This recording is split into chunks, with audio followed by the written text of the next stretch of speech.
Hello everybody and welcome to another week of Tryhard Tuesday where we learn to try a little bit harder here at Dot.P. I'm your host, the Grand Wazoo, and sitting here with me are two very important friends. One is, of course, my co-host Flubb. How's it going, Flubb? Pretty good, man. Pretty good. Good to have you here as always, the Grandmaster. He's here defending his title. And joining us as well is AG. How's it going, AG? It's going really good. I always wonder if I should put the number after your name, AG47. I put it in there to like be a little bit more unique, but I don't know. I prefer like AG. That was like the original nickname. You could be like Aaron Goldblum or something if you're just AG. You know, you could be in initials for something. But if you're AG47, who knows? But you're just AG to us. He's near and dear to our hearts here at Dot.P, and it's good to have you back on the show, man. We haven't had you since TI, so I guess we've got some catching up to do. What have you been up to? How's the Dota been? It's been pretty good. Been focusing on a lot of like team play. Been transitioning to like position 1. So I've been pretty much every game I go into now, I'm like that asshole that clicks on the safe lane and then it's just like highlights anti-mage or like the most farm dependent carry in the game. So make no mistake, I'm not playing support in the safe lane. And then I of course abandon if there's like things don't go my way. So then I yell like, "We need wards," typical shit. There's like 2 wards on the map. We need wards. We need wards. We need wards. It's like, no, we don't. Yeah, exactly. Like 3 minutes and 1 second, I demand that the courier gets upgraded. So you're becoming a monster. Perfect. I mean, that's part of the process. It's part of the transition. Yeah, you become a monster until you can monster no more, and then you become human again or something. There's some process. But Flubb, you know a lot about this process of man to monster. How have your games been going, man? Oh my god, it's been bad. This past week I've been losing a little too much. Maybe it's just my it's paying my dues for saying that like my favorite go-to heroes are Pudge and Sniper. I can like feel it. Like after I said that, the Dota god said no, we need to punish this guy. So my MMR has dropped like to 4,475. Like it's been like the lowest it's been. And it's been about a year and a half, so I'm feeling it. I'm feeling it pretty hard. Does it feel like at a weird point it just becomes a gamble to play these things that you're comfortable with, like because you lose with them so much? Like, well, it's not like I lose. I don't play Sniper when I'm like by myself. Like I never play Sniper solo. But like I thought you were attributing the loss of MMR to Pudge and Sniper, and I was like, maybe your problem is Pudge and Sniper. Are you playing Pudge solo? Are you playing that in solo ranked, or it's just when you're like 5 stacked or something? Oh no, I play Pudge in solo ranked. My Pudge games are more. I win more with my Pudge games than I do pretty much anything else. But the thing is like I have no Pudge inside and out, and the same thing with all the others. But like. You have to like recognize the people on your team have to be able to not flame you enough to actually like work together. And Pudge support is like kind of a thing, so people are fine with it for the most part. So at least I can pull that out of my hat every once in a while. But like if you're playing, whenever I play in general, I mean half the time I'm like being Dr. Flubb instead of Grandmaster Flubb, and I'm just like trying to keep all these angsty teenagers from like exploding. So you got to do what you got to do to get MMR, but at the end of the day, so that's why generally that's why I play support, because no one wants to do it, and everyone acts jungles and then blames you when you have boots by like minute 30 because there's a Ricky on the other team and you have to buy all the sentries and wards, and yeah. It sounds traumatic, like really traumatic. And we will be talking about that a little later on when we discuss team building and kind of more the support role, mechanics of that role. But let's talk Dota news, like what we're seeing. We're seeing like a real hoobaloo with the shuffling. Teams have been dropped entirely, it seems. Well, I think PPD remains on EG, right? With Sumail. I have a hard time like reading that situation. I don't think it's possible to. Yeah. Okay, well I was gonna say maybe if like somebody was in the know could like shed some light on that, but like is that what we're supposed to infer? Is like PPD, because I see all this. I don't know. I'm trying. should take the route of like just hiding under a rock somewhere, waiting the month, and like not getting all these stomach ulcers from reading Reddit. Or like I should do that, but I just can't. I have to go to Reddit like every morning. I log in, hope to find out some new like precious details. There's a part of me that says this system that they've introduced in their basest form, you stay on the team you're gonna stay on. The only time you would ever leave using this system is if you were seeking another team. So maybe EG is no longer gonna be a thing. And they'll reform under, like, this is not my theory, but they'll reform under a new name or something. And that's just esports, the ebb and flow, I guess. But what were you going to say? Well, I was going to say they're like the CEO or like kind of the brain behind the operation. Didn't like Alex Garfield or Alex Garfield, like he stepped down from his position, right? I guess that's not maybe that doesn't necessarily mean that it's like dissolved, but it'd be hard to imagine EG without even a roster. Like maybe like without PPD and like maybe they have to fill the roster with a whole new like 5-man roster, but I can't believe it would like disappear completely. But I don't know. I feel like speculating on this sort of a matter is like just it's like it's just you have I don't know what like I don't think anybody can say anything with any concrete information except for maybe like the inside 1%. So speculation is pointless maybe. I mean, teams come and go all the time. Like, I can remember, like, teams in, like, the first TI that were like, yeah, this team's going to exist later on, and they, like, immediately dropped after the first TI. Yeah. So, like, esports is kind of different than, like, any other sport where you just have so much roster change-up, so much, like, things happening behind the scenes, because it's not really flushed out on, you know, you have to stay with this team for X amount of time. Like, you kind of do with the contracts, but it's nowhere near as serious as like breaking out of a contract, say from like, you know, NBA or of course, NFL. So well, like I mean, if you think about it, a lot of people talk about now how it's so hard to follow a team because the roster changes so much. A lot of people within esports, like particularly Dota, like will follow a specific person. Like they might be an Arteezy fan or Sumail fan or like S4 fan, whatever. Can you imagine being like an owner and like your players can just freely move off the team if they decide to? Like you wouldn't be able to do any merchandising. It would be like totally disenfranchise your organization. So. Which brings me to my next point, and that's the Suns fan. Suns fan released a short prospectus over the year, like kind of summarizing DC to this point. And he went over kind of what their philosophy was and the loyalty they have to their players, and it seems good. I mean, it seems pretty good. Of course, they've already changed their roster up, so it's like, you take this as it is. But it's like, it's just interesting to see that kind of mindset, to be selfless to your players. I think they said that the players keep all the money from TI. Yeah. I think going forward, they said that they're going to take a little bit smaller of a cut in his letter that you're speaking of, and so yeah, I mean, I think of like Suns fan and the organization there is like the big, like he is the definition of like the straight shooter in Dota apparently, and I've heard also that, or at least I think he mentioned this in the letter, that the decision to remove Moo was a team decision. Like I don't think Suns fan necessarily had any say in that. I think it was like a decision of the actual players on the team. Yeah, and that sounds like they have a lot of. They have like a lot of it. Yeah, it sounds like they have a lot of the control, right? I mean, in that situation like that, completely. But that's not much else to say on that. I just think it's interesting, this new system, just with like the whole open player system, where they just players seem to have that status, and seeing that and how much I don't know, just reaction it has, you know, and everyone's just like, shut the hell up, wait for people to say something, but you know, people do care, and this system, I mean, it doesn't help with making any clearer picture. But Flubb, do you want to add anything to this before we move on to our body of the episode?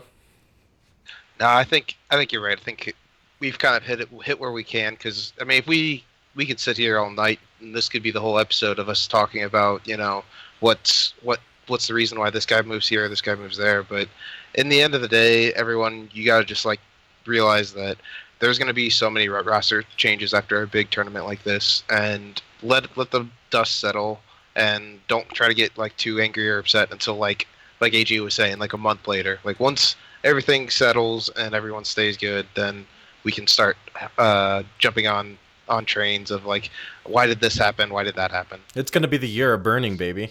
He's coming back.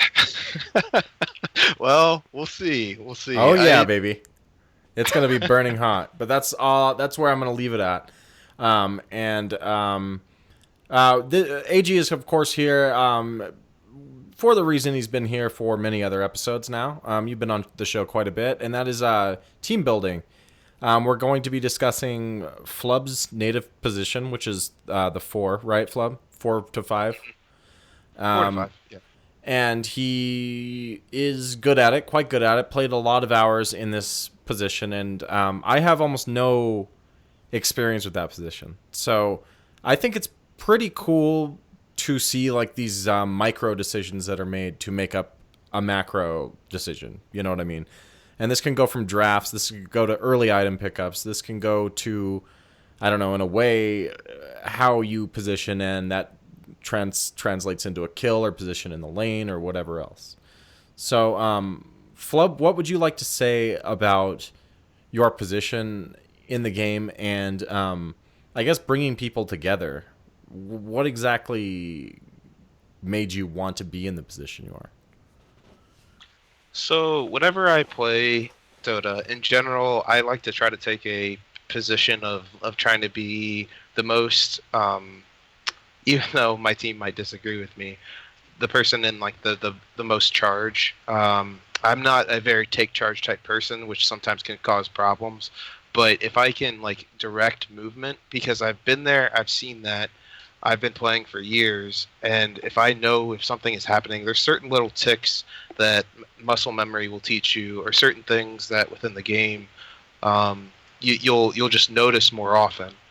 And if you're in that position of 4, you can generally say, okay, this is happening around the map, because you are always looking for someone to come up and gank you. You're always looking for things around the map for you to gank. It's generally, as a 4 player, I would say like 70% of my time is deciphering the minimap and where everything is going.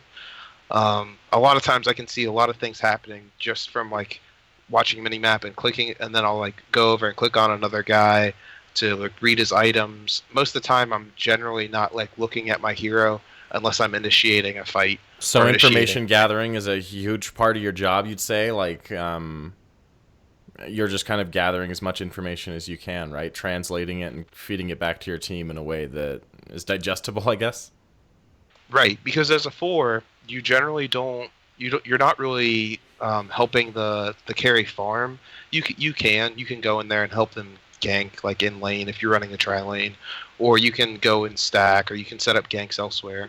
But as you're moving from place to place, like that's a lot of wasted time, and in general you need to be like doing something with your time in Dota. There's always something that you can be doing, and 4 is one of the positions that it looks like you're doing the least amount, but you should be doing the most on the field constantly. And that's why I enjoy it so much, personally.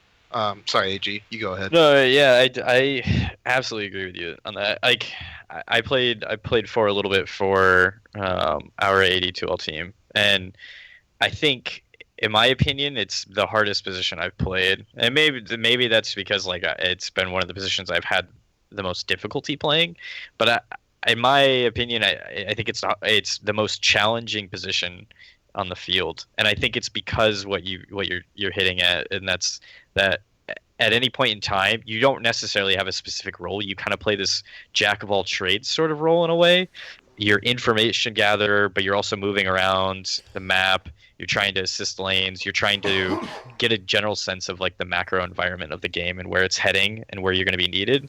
And so I think because you have so many of those like critical decisions, your impact on the tempo of the game and sort of how your team is doing overall is so critical. Whereas like a 5 support is for the most part, unless they're, the four, perhaps the four is like telling them, hey, let's go like gank mid, or let's rotate to the off lane, or let's TP respawn somewhere. They're generally just setting up the farm and securing the lane for the safe laner, and then also setting creep equilibrium and also getting some like experience themselves, maybe stacking. They have a more direct role, though. You're right. Yeah, I feel like all the other roles, like aside from like your interaction with the other player in the lane, you could look at them as somewhat like PvE perspective, but like the four, it's unless you're doing like a straight jungle beastmaster as your four. If you're like a roaming four, what you do, all the data you're collecting is totally inferred by the enemy team, and so like that adds a variability to the equation that, if you're just standing in lanes getting last hit, you're not getting that. If you're pulling creeps into the lane as the 5, you're not getting that. So I think it's like one of the most challenging roles. Yeah, it's definitely there's some unknown X about the role that makes it a changing position to do well in depending on the game. You know what I mean? And it's not like, can I hit a perfect creep score? Can I kill the safe lane if I'm playing off lane? Can I zone this or whatever? It's more about what you can use to make those micro decisions to build into a macro payoff, right? And what were you going to say, Flubb, before I... No, you're good. I was basically gonna say that, like, I was gonna start going into the idea that even with the Beastmaster 4, I would like that's going into the jungle. I would argue that it's whenever you're jungling, it's all already important that that you're getting less hits and stuff, and you move your creeps around correctly. Like if you're playing Enchantress, Chen, Enigma, there's certain ways that you farm camps and go from different places. But for the 4-player, that should be muscle memory, and you should know that so well that you should be able to just like almost like set your guy up on patrols and like hit like shift click and like have him do certain things while you're clicking around on the map. And that's like one thing that why I always tell people jungle is death for MMR, because no jungler I've ever seen in a pub actually does that position. Like if you play Axe jungle, be that guy. Be that guy that's going around clicking on people and saying, okay, this guy has this. Watch out for this in lane. Because, I mean, people might be upset and be like, hey, just do your jungle thing. But at least you're giving them information, and you're setting up your team for things that they can notice and advantages by having information that they may not be able to collect themselves. While, I mean, Axe, you literally right-click the jungle, and yeah, you can kind of pull it correctly and not make sure you don't get too much damage. But in general, it's pretty much just like right-clicking the creeps and having your guy spin, hopefully, on guys. It's not really a very talented ability to... There's no competition in the moment. Right, exactly. Yeah. It's not rocket science to walk in and spin, pretty much is what you're saying, right, Flubb? Yeah, exactly. It's not even rocket science. It's not. You can't even help it. Like it's a part of the hero, and it's similar to like things with you'll see with Legion Commander. Like people will pick up Legion Commander, and there's certain builds that are more advantageous, like actually do certain things and click on certain creeps. But for the most part, every time I see a Legion jungle, they could be helping out the team just by like talking a little bit. A little bit of communication, not so much isolation in the jungle. And I think that's what draws a lot of people at lower skill levels to the jungle, is they feel like they can just kind of isolate and not do anything, and the team, they're not hurting the team, right? They're just doing their own thing. Safe. It's because it's safe. It's just PvE. But is it safe? I mean, like if you look at like it makes your lanes weaker sometimes. It's safe individually. It makes everyone else's job. It's so funny to me. Like it's like that whole argument with the challenges. Like I see so many people like, God damn it, I lost this game because I was trying to do my challenge, and it's like, okay, like you lost a game that you maybe could have won if you didn't try that stupid challenge, and you would have won rather than losing a challenge like you'd never gonna get in that game, you know? Yep. Like, and it's just like that catch-22 where, oh, there's nothing I could have done. I was just in the jungle. It's like that. Maybe that's the wrong attitude. I mean, if you're growing an intel role, it's the wrong attitude. And I also find it interesting, kind of the spectrum. Like Flubb mentioned, looking at the minimap, and indeed every position should and does look at the minimap like a ton. But it feels like a position like that, when you're like kind of brainlessly just hitting the creeps, you can definitely just be scoping that minimap the entire time, and hopefully looking at your ward spots and everything in case you're getting ganked, etc., and gathering information that way as well.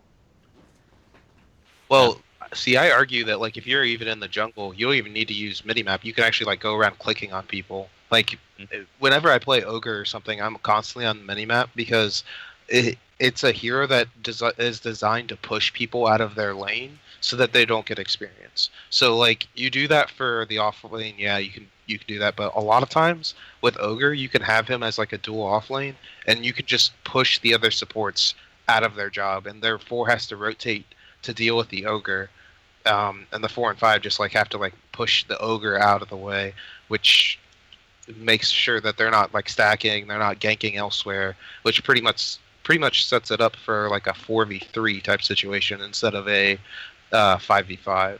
So there's certain heroes, and I guess why I feel like 4 is sometimes the hardest role is because you need to do everything and be understanding of like every strategy that exists in Dota, with the heroes that are selected.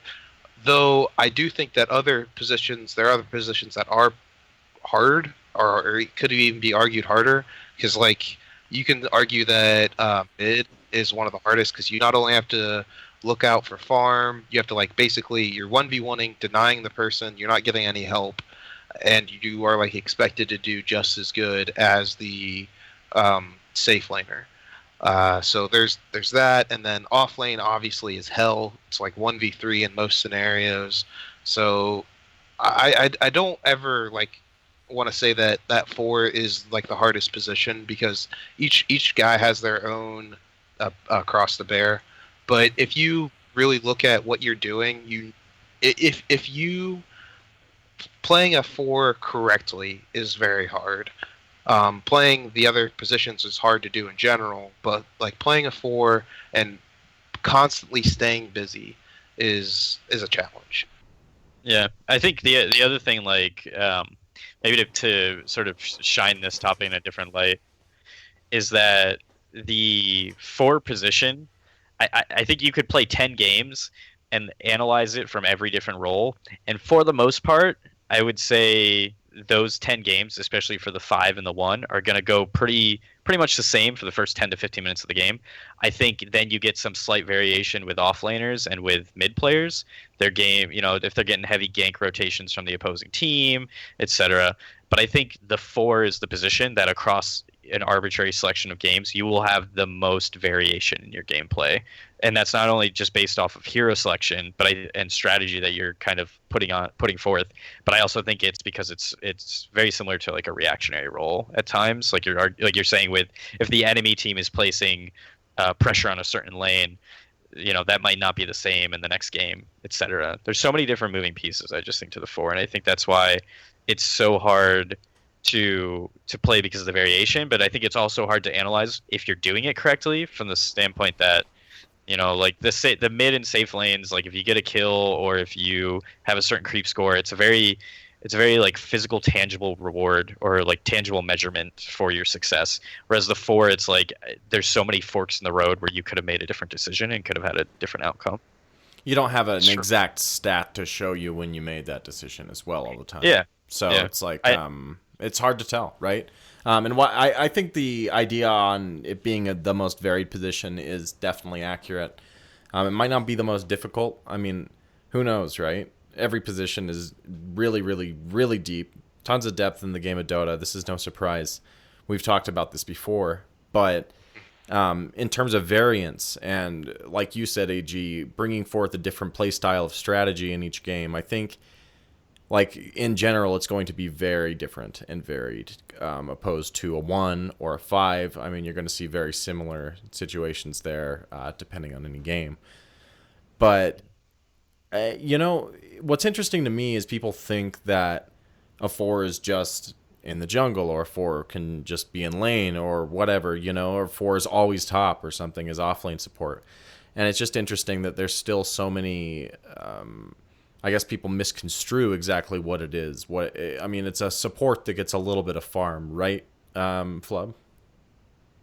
Kind of. It's definitely hard to like pinpoint what I can use to describe something, because it is completely different to play a Sand King than it is to play an Ogre in a situation that's a 4.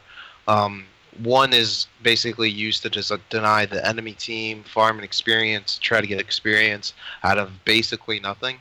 And the other one is like, okay, I got my levels, and I'm going to go to the jungle and get the fastest blink I possibly can.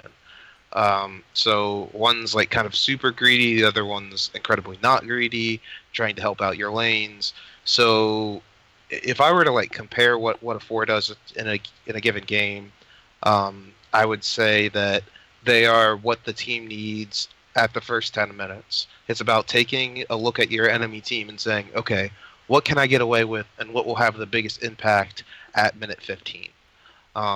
Because generally, when I look at games, if I don't have like a winning perspective at the first like 0 through 15 minutes, I have done something that has failed the team, because that is my job, is to create something within those 15 minutes, whether it's space for my carry, whether it's stacking and letting us like get something out of a bad lane that happened, if it's creating a gank on the safe lane, on their safe lane, pulling people, um, getting more out of our off lane than the other off lane.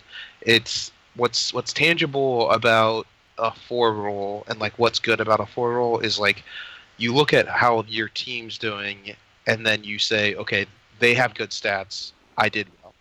And that's the reactionary type role AG's talking about, right? Because you can't necessarily force anything most of the time, but you can react to other people forcing early on in the game. And by turning that tide, you can give your guys space or an advantage or something else. It depends on the goal, depending upon the hero, right? Right. Definitely depends on the role and what you're doing. In general, though, I feel like if we were to look at it on what items to buy and what a 4-person does, I feel like the 5 always should buy the courier and the obs wards. Every game he should always buy that, because the 5 generally doesn't need the farm, and he's going to be able to get stacks and pools. Do you mean in the beginning or just throughout? With start. Just the start? From the start. From the start, he should definitely grab it. Depends on the hero. He may need to keep doing it for like a good until like minute 10. But in general, at the start, he should be the one that's helping out. And generally, a 4 can help out later on. But a 4 really needs certain items. Some of them really need a windlace. Some of them really need a Orb of Venom. There's certain situations where it's like, okay, I have to have this item to be able to succeed on what my hero does. Like with Earth Spirit, for example. If I don't get a windlace, or either a windlace or a Orb of Venom, I know that I'm gonna have a bad early game. And then if I have a bad early game on Earth Spirit, why the hell did we pick that hero? Because that's what he's designed to do. Is he's supposed to like cause fear into the hearts of your enemies, just by roaming around. With the addition of the Blightstone, Windlace, etc., has that changed the landscape at all? I feel like Blightstone's a really good item for someone in that position. I feel like Blightstone is really good for like if you're in a situation and you have your carry that needs some extra help, like staying alive. So Spectre, we'll use Spectre for example. Spectre is like he has to have people on him 24/7. There's no way that you can leave the lane. You have to guarantee that he's going to get a good lane. Unless they're diving your mid or off lane, then you can TP away and then run immediately back. So if you have that type of situation, then it's good to like pick up a Blightstone, because that extra harassment outside of it is really nice. But if you're using a tool to gank the mid or off lane, Blightstone really isn't that useful, because it doesn't offer slow, it doesn't offer movement, so it's not really doing anything in like catching people out. Yes, you're doing more damage with your right clicks, but that's not as important unless you're using that to pressure someone.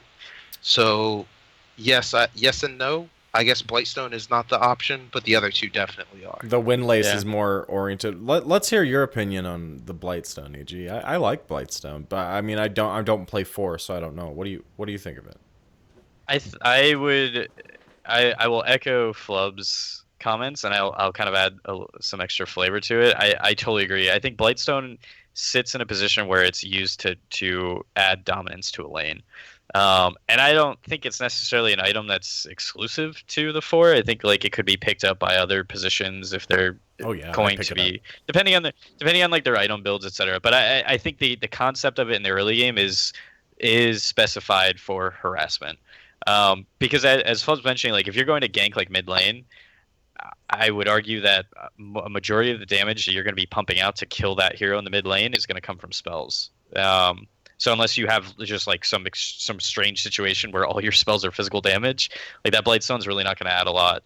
And the positioning early in the game, that 20 movement speed you get from Windlace, or if you just go out full, like you go full out and buy the boots, like that positioning is so much more crucial and important.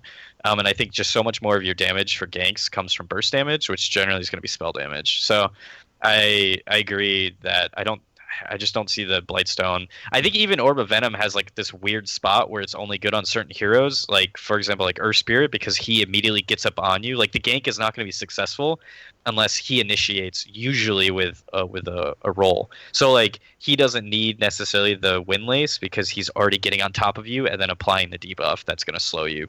Plus that item, kind of the necessity of it is that you are a melee hero, so it's kind of like some weird interactions with that.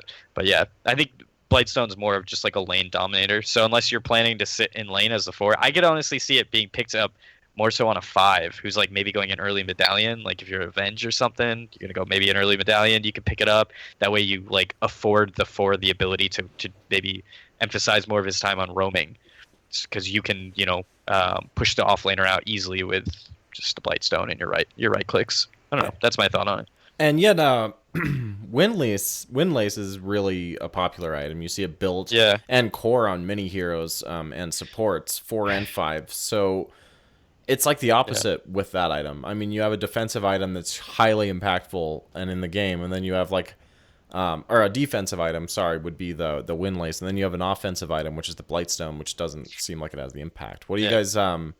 What do you think of the Windlace, AG? Well, I think like to say I think like movement you can never like hard lock it into one category. It's just, I don't know. To me, my personal playstyle, I value movement so highly. I think it's one of the most important attributes of the game, movement. So Windlace for me, I pick it up almost on every position. And I kind of, I used to pick up Orb of Venom a lot more. I don't pick it up as much. Blightstone, I'm not really messed around with that. But Windlace, I think it's, in my playstyle, it's core on every hero, as long as I can afford the item slot.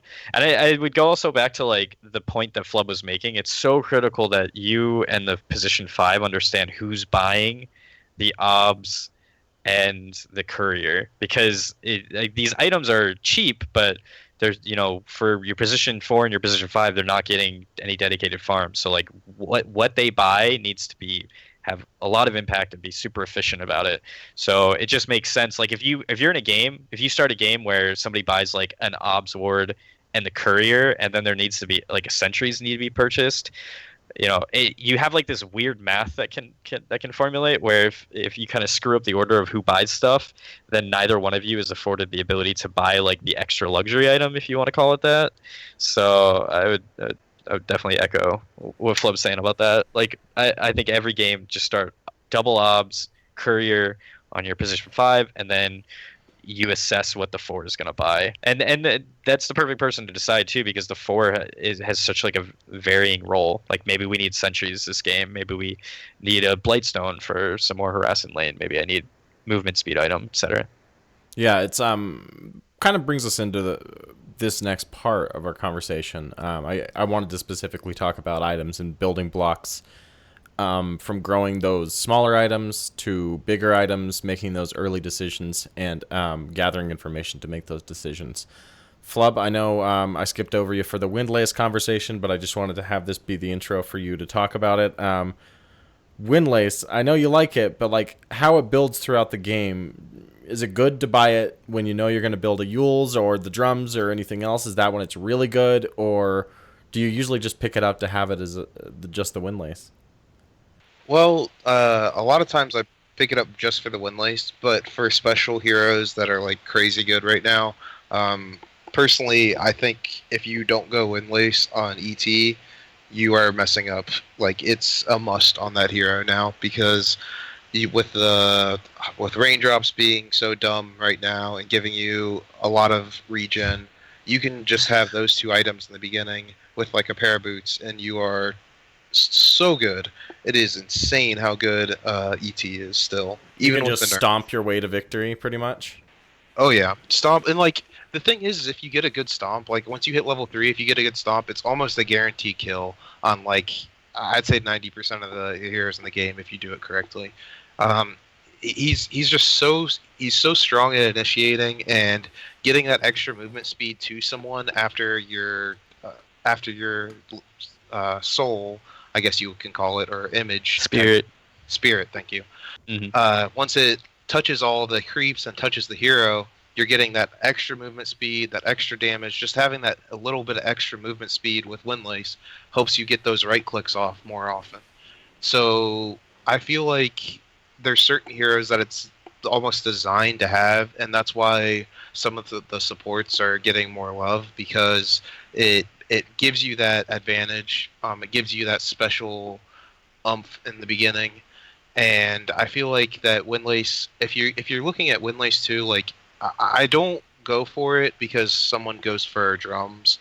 I go for it because I need to get that extra movement speed from the gank from a smoke.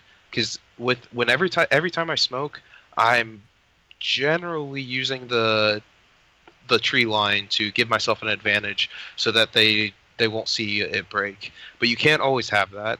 And if you have Windlace and Tranquils, it is so fast to just jump up on someone and get a quick like sheep off with Lion, get a quick stun on Ogre. Like even though the distance is kind of crappy on his stun, he just sprints up there with all the bonus movement speed and just comes in out of nowhere and like, oh my god, there's an Ogre in my face. Okay, well, I'm dead now. This is what I like about some of these early items that they've added in the game recently.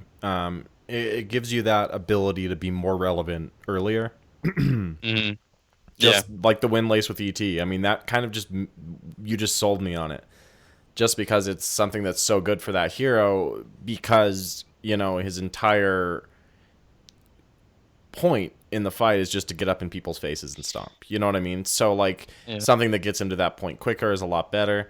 I've been building Blightstone on Lycan. The raindrops for heroes that are super bad against magic damage or just getting picked off like that, they've really given people ways to not get caught out by these things early game. You know, if you can prepare for that situation, then all of a sudden it's not something that's going to catch you out.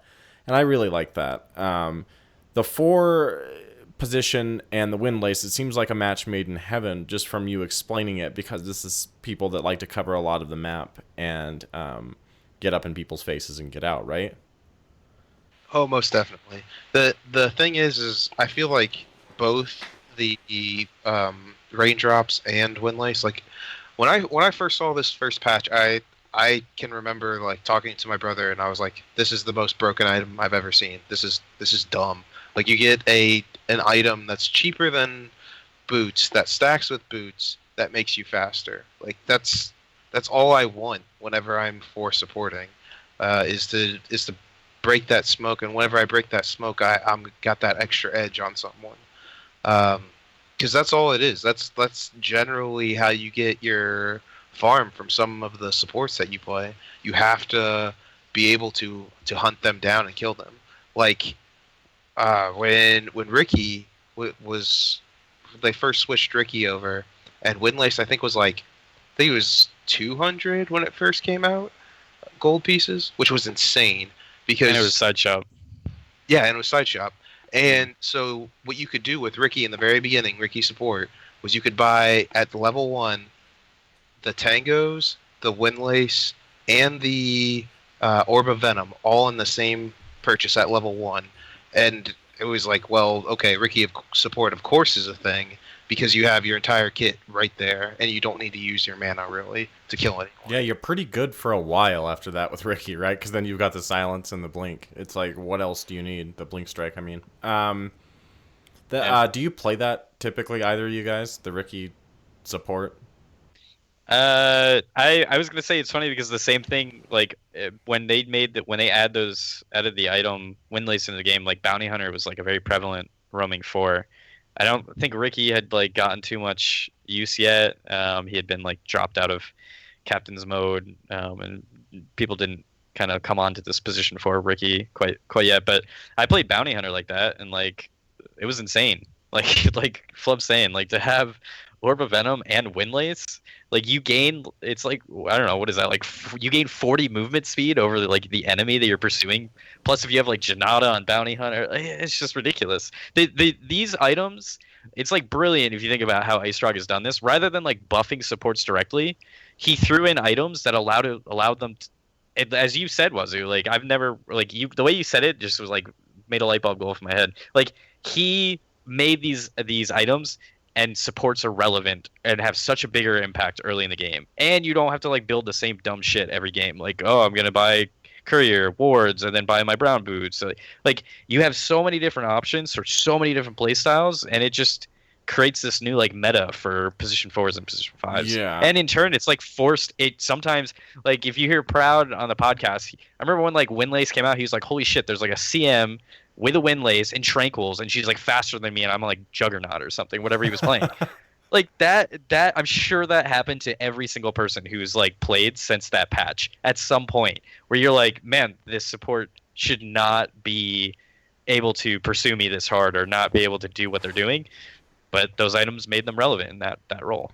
I like that development idea, right? That you don't just, oh, Maiden's bad, she's way too fucking slow, you know, she just gets got on and she's just dead instantly. And it's like, now, maybe not, you know, with the implementation of these new items. It's like you can uncap those things that just gimp you terribly early game. Yeah. And maybe that's why they put a raindrop. Maybe that's why raindrop. And that's why I like the raindrop, like, and I defend it. You know, I might not like what the raindrop says, but I will defend to the death the raindrop's right to do it, man. Raindrop 2016. You know? Yeah, exactly. Raindrop for president. Raindrop Blightstone for president. Like, Blightstone's had some terrible times, but I love the Blightstone.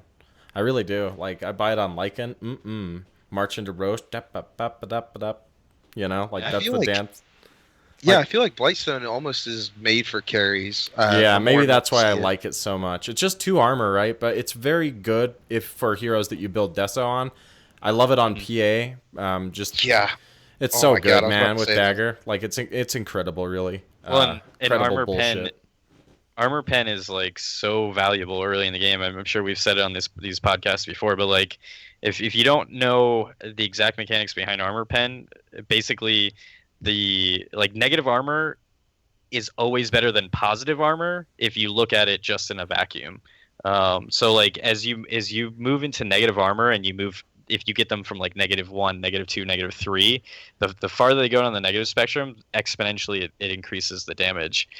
So the fact that you can go negative, the fact that you can go into negative armor, and the fact that it can then boost your damage, it's so good early game when people have low armor. Like if you've got a tiny in lane and you're like PA, like if it's a tiny matchup against PA, oh my god! Like, and that's the thing about Deso too is, although, yeah, it was like a great item in terms of how cheap it is for the damage you get and the armor debuff, they just allow you to get that debuff and have that accessibility a little bit earlier. Because like buying 2 Mithril Hammers is pretty fucking expensive. So you're not going to see the reward on that. When it was what do you call it, recipe and then 2 Mithril Hammers, like until you had 1,600 gold, you got no benefit from it, like pursuing that item. Which made it, now you just get like immediate. No one built it. Really, and now it's an item that you get the Blightstone and Deso stack actually, which I did not know. Yeah, but those they don't stack on the same person. Stacked from the same source. Yeah, right. I was gonna say the same source. It doesn't stack, but yeah, 2 people. Like if one person has a Blightstone and one person has a Deso, that would stack on a target, which is interesting. But we are running long in the tooth, and I feel like we did cover what we wanted to talk about. I kind of want to get last words from both you guys, just talking about itemization, the micro to the macro on a team level. I know that's like a really long-winded topic, but that's what we've been trying to cover anyway. Let's narrow it down and just talk about these new items that give the stat advantage that's kind of dominated the conversation. What item do you guys see having a bigger impact than it's already had? You can't use raindrops because that's stupid and boring. Let's start with you, Flubb. Okay. So the question is, what item, that stat item, or what like general early item? Stat item, I guess, like that you build early will have a bigger impact on the game than it has right now. Do you think something's undervalued, I guess? Anything. And I know you can't use Windlace either, so I'm making it kind of hard on you. And not necessarily a new item, I guess, any early stat item that builds into something else. I think that everything's being used pretty well right now, but if I were to like generally look at, maybe if we look at different levels, I could maybe go into it. I feel like at lower levels and people that play the game at a certain point in general, they don't really value the immediate heal that you can get from what's the item? The $70 Fairy Fire. Thank you. $70. I think it's 75 gold pieces. Yes. Dollars, dude. I'm almost 100% positive. Let me confirm. It is 75 gold. Okay. I think. All right. So 75. Jeez, apparently I undervalue this item because I don't know the price. But so like whenever I'll see a lot of mids, like they're trying to be nice and they'll pick up tangos in the beginning, and I always think that's like that should never happen, because if you're playing the 5, you generally are getting harassed out of lane. So you should pull your tangos to the mid player, and yeah, you're being nice about it, but you're not getting the maximum efficiency. You're not getting that extra damage. I know it's only a little bit, but it's extra damage, and having that ability just to like bump up your health on the way out, if you can like barely sneak around some trees and they think they have you just hit the button and you live, and their entire 3-man gank that they try to do on mid is completely wasted. Yeah, it's very cool. Now for upper tier play, I feel like something that is misused or not really used to its full potential is probably still Mango. Like I always talk about how good that item is, and I feel like there's a lot of times where people will pick up Mango, and they'll pick it up on certain heroes like Sven, or they'll pick it up on Jug to be able to have something in lane, and that's great. But I think that there's some potentials for people in off lane, or even like people in mid in certain scenarios. Very rarely, mind you, because you need the stats to be able to last hit mid. But there's certain situations where you can really punish someone, and having that like extra bump of mana is crazy good. Just like how having the extra bump of health is crazy good. So I definitely agree. The mango is a good item, and it looks tasty. Probably the tastiest item in all of Dota. Everything else is like a leaf or something, and it's like, it's very leafy. That mango though looks magically delicious. I don't know, AG, what about you? I'm not gonna limit you to early game items because there's not that many. So like late games, I know what I'd use. I use the. You just go ahead. Yeah, go ahead. Yeah, you go okay. Ahead. I'll give you an early game item, which cool. For me, like Quelling Blade, and I am targeting this more for like positions 1 and 5. I'm sorry, 1 and 5, 1 and 3. Quelling Blade, and like maybe you're not gonna pick up a Quelling Blade immediately on a 3, but I think if you have any. If you fancy that Iron Talon, like you can pick it up early with other items, or you can just go straight Iron Talon rush. But I think the Quelling Blade on the safe laner, I don't think there's ever a game where you shouldn't pick up a Quelling Blade on the safe laner. You could argue maybe if you're ranged, though I have actually seen like some ranged carries. I've seen Drowse pick it like up. Pro streamers. Yeah, I've seen like some pro streamers pick it up on range carries, but certainly melee. I think and that's not. I'm not saying like you have to build Iron Talon of it. I'm not saying you have to build like a Battle Fury, but just securing those extra last hits. And if you're transitioning to the jungle with like a Helm of the Dom, it has so much application. And then offlaners, I think if you're gonna go Iron Talon, or even not, like just having the Iron Talon doesn't mean that you have to use it in the jungle. I think being able to get last hits, especially under tower, or if you're contesting like a melee or ranged position 1 on the opposing team, and like now his supports have transitioned out of the lane and are elsewhere, and you're kind of just like competing with him in a one-on-one matchup for last hits.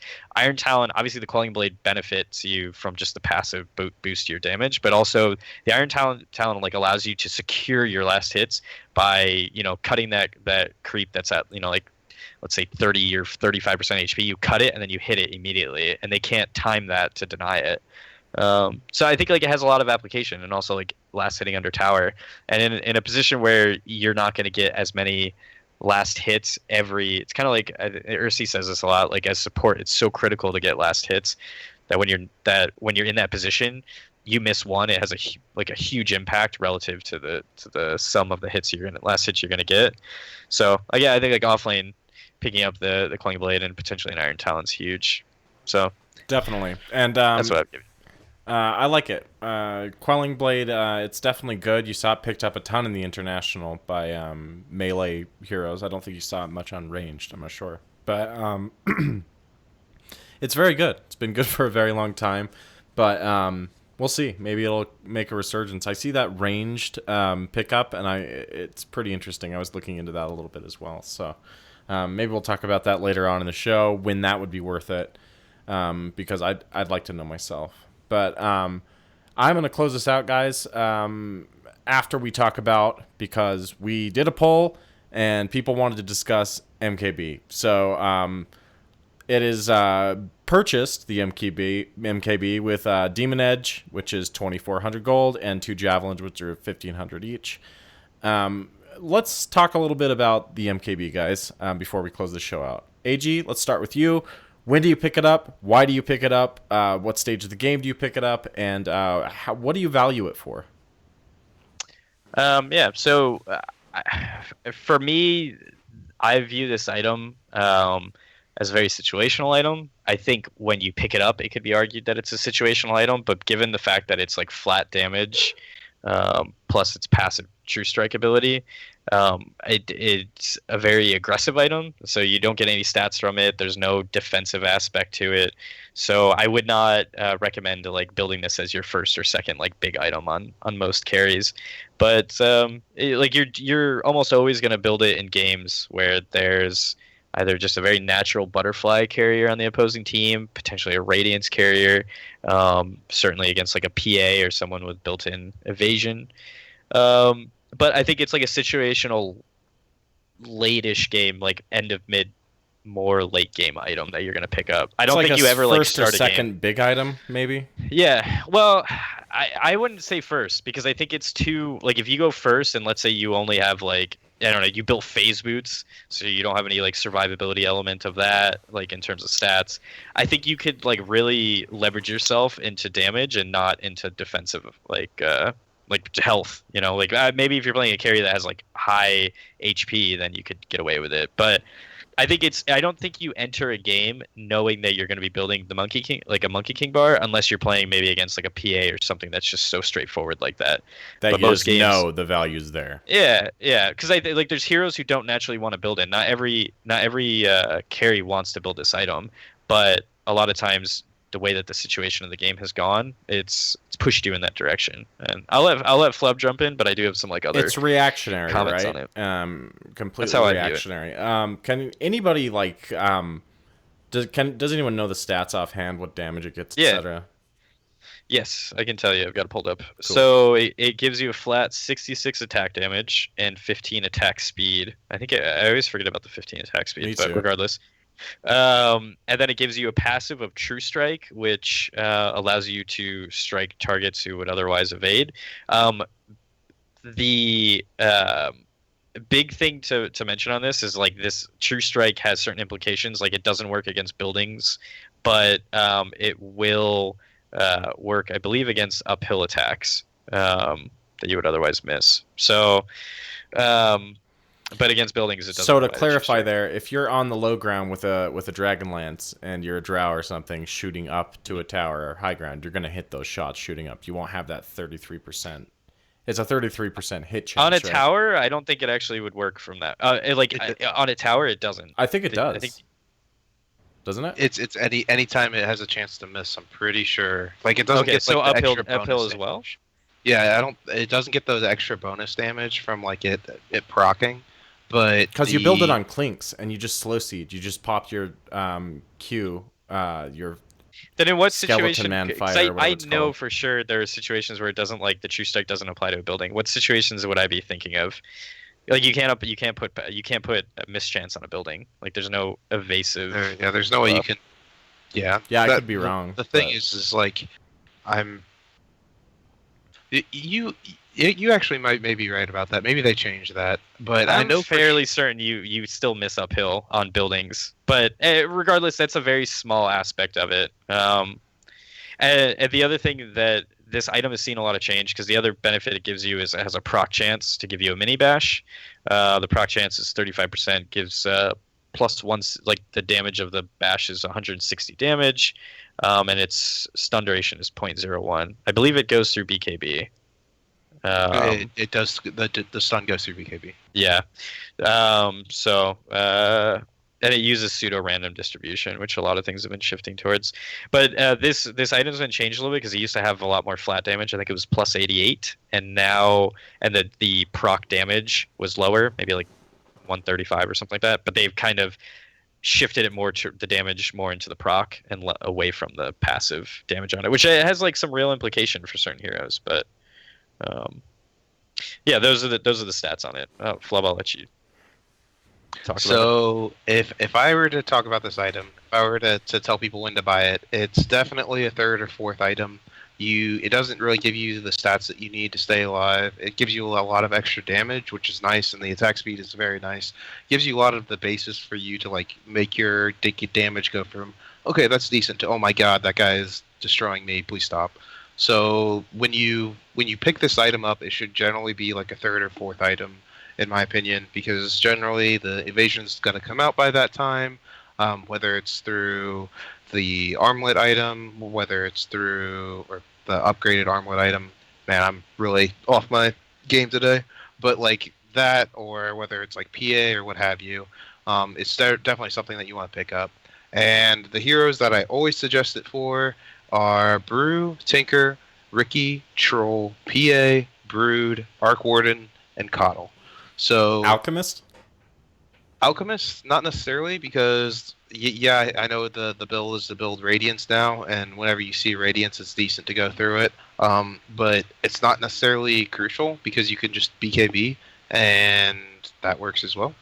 So I mean, I don't know. I don't really think that's as big of a deal. Like, yeah, there's the mischance and percentage, but did you say Coddle? Coddle, yeah, because if you use Coddle's Blinding Light, it's 100% mischance for a little bit, and if that gets ignored, then that's a pretty big deal. Once again, that can also be taken away from with BKB, but in certain situations, you don't necessarily want one, and it's better to just have that, especially if they have like Coddle with like a Ricky or with a Brew or something. It's really nice to have just to get cut through, especially when you have multiples of mischances. So when you're looking at items, it's always also about... real quick, Flubb, just to interject one thing too. Like Manta can remove some of those spells too. So like there is some play around with Manta or BKB, but yeah. Mm-hmm. And like the thing is the ones that are definitely that apply multiple times. So like having like Troll is not that big a deal because he just has his whirling axes, and then it's over. But with Ricky, you generally can't use your spells to get out of it, and like if you Manta out of it, it like will probably put you out of it, but not necessarily. And like so, like things like that, there are certain things that generally you want to try to pick up an MKB in certain situations because you can just hit through it and it kind of gets rid of most of the problem. And it also depends on the hero. I really like to see MKBs on trolls because it like kind of permabashes people and kind of like gets them to stutter step when they're doing spells. Because not only do you have the bash, you have the proc coming off of the MKB, of course. So there's definitely heroes that it's built for. Troll is definitely one of them. I think personally, Jug could be one. Proud's definitely gonna like blow me up for this and probably say that's not a possibility because he's more of a skull basher guy. Build. Yeah. Well, he has his build, and it's not Proud special. Yeah, the Proud special. He loves that Vanguard, Has to justify it somehow. I'm joking. It is pretty good, but it's great. It's a great build, but there's certain heroes that I really like it for, and it's not something that like every carry should get. But if the situation is right, if there's a lot of mischance, then of course you have to buy it because you're going to be shutting down 2 or 3 of the abilities that the enemy team has. Yeah, well, that's a pretty good summation of the item. I want to do another early game item. Have we done Windlace on this show before? I mean, not for this episode. I want to do another poll. I want to do Blightstone versus Windlace. We've talked a lot about Windlace. And let's add Raindrop in there too. We'll do Raindrop if we haven't done it. I think we've done it once already, but we'll do it again if you guys really want to do it. So Raindrop, Blightstone, or Windlace for president 2016. You vote. You decide. We've covered MKB. We'll cover more things, guys. Just tweet at us. You can tweet at us for me, at @p_wazoo or at @p_show. Those get at me as well. Flubb, where can people reach you? So you guys can find me at Flubb Dota with 2 B's. And I want to also tell everyone, thank you for all the other shows. They always add at Flubb Dota with 2 B's. It's I guess it's an inside joke for those of you who have been listening in and wondering what's been going on. I think Proud is trying to get me to be like a guy from StarCraft. I don't really know the exact hint on it, but hopefully this will prompt him to tell the story on Thursday by me sharing this. So let's ask him and bring the grandmaster of this situation of trying to get my name out there. But also another place that you can find me. Yeah. Also another place that you can find me is on Wednesdays. We are starting up this week for the in-houses. So if you want to meet us, any of us, will be around playing the games. I know, Wazoo, are you joining us this week? I think AG always does. Yeah, I will hopefully be there for at least a game. I gotta maintain some dominance, get on the top of those leaderboards, and just kind of sneer down at those below me, come at me, bro. You know what I mean? AG, I believe, will be casting or doing something. He's typically involved. Flamethrowers ready, guys. Yeah, or you're gonna throw some games or something. No. Oh, throw some flames. Oh, okay. And you can, if you have any questions there, you can tweet at Grouty Dota. That's GROUTY Dota. Flubb, anything else you want to add? Well, there's one thing that you guys can do to help us. Definitely, if you guys can take a few minutes out of your day, there's a new. We're trying to get a little bit of more advertisements and more things, and they talked about it on the last show a little bit. But we're trying to get this set up to have a survey so that we can get ads and generally so that we can make money. So you guys don't have to pay for us doing this, and we don't have to pay for it out of pocket. So we're starving to death. We need food. We're just gonna hopefully buy a bunch of astronaut candy that they take into space that we can just keep in here in case we need to eat something. We're gonna buy Soylent or whatever. Yeah, just stock up on that. What's that? Pretty much, it's a demographical survey. It's just gonna ask you a few questions. Please go answer it at our website. It's www.defensethepatients.com, and it's up in the top right corner. This will help us just kind of decide what to do. I mean, we're getting to the point where ads are becoming an option, and we're just kind of looking at options. It's nothing We're not selling out just yet. Not just yet. My price is pretty high. Because I'm a stubborn bastard. But please, if you could do that, that would really help us out. Check us out on YouTube at .ptv1. And check us out on Twitch at .ptv. And AG, thank you so much for joining us, my friend. It's always great having you. Tell us where we can find you. Yeah, you can find me tomorrow night. Tomorrow's not Wednesday. Oh, I guess when they listen to the podcast will be Wednesday. So Wednesday night, you'll find me in the in-houses for sure. You can find me at AG47_Dota with 2 B's. Just kidding. Don't put 2 B's. You will not find me. But you can shoot me a tweet there. Awesome. Well, guys, it's been another week of it.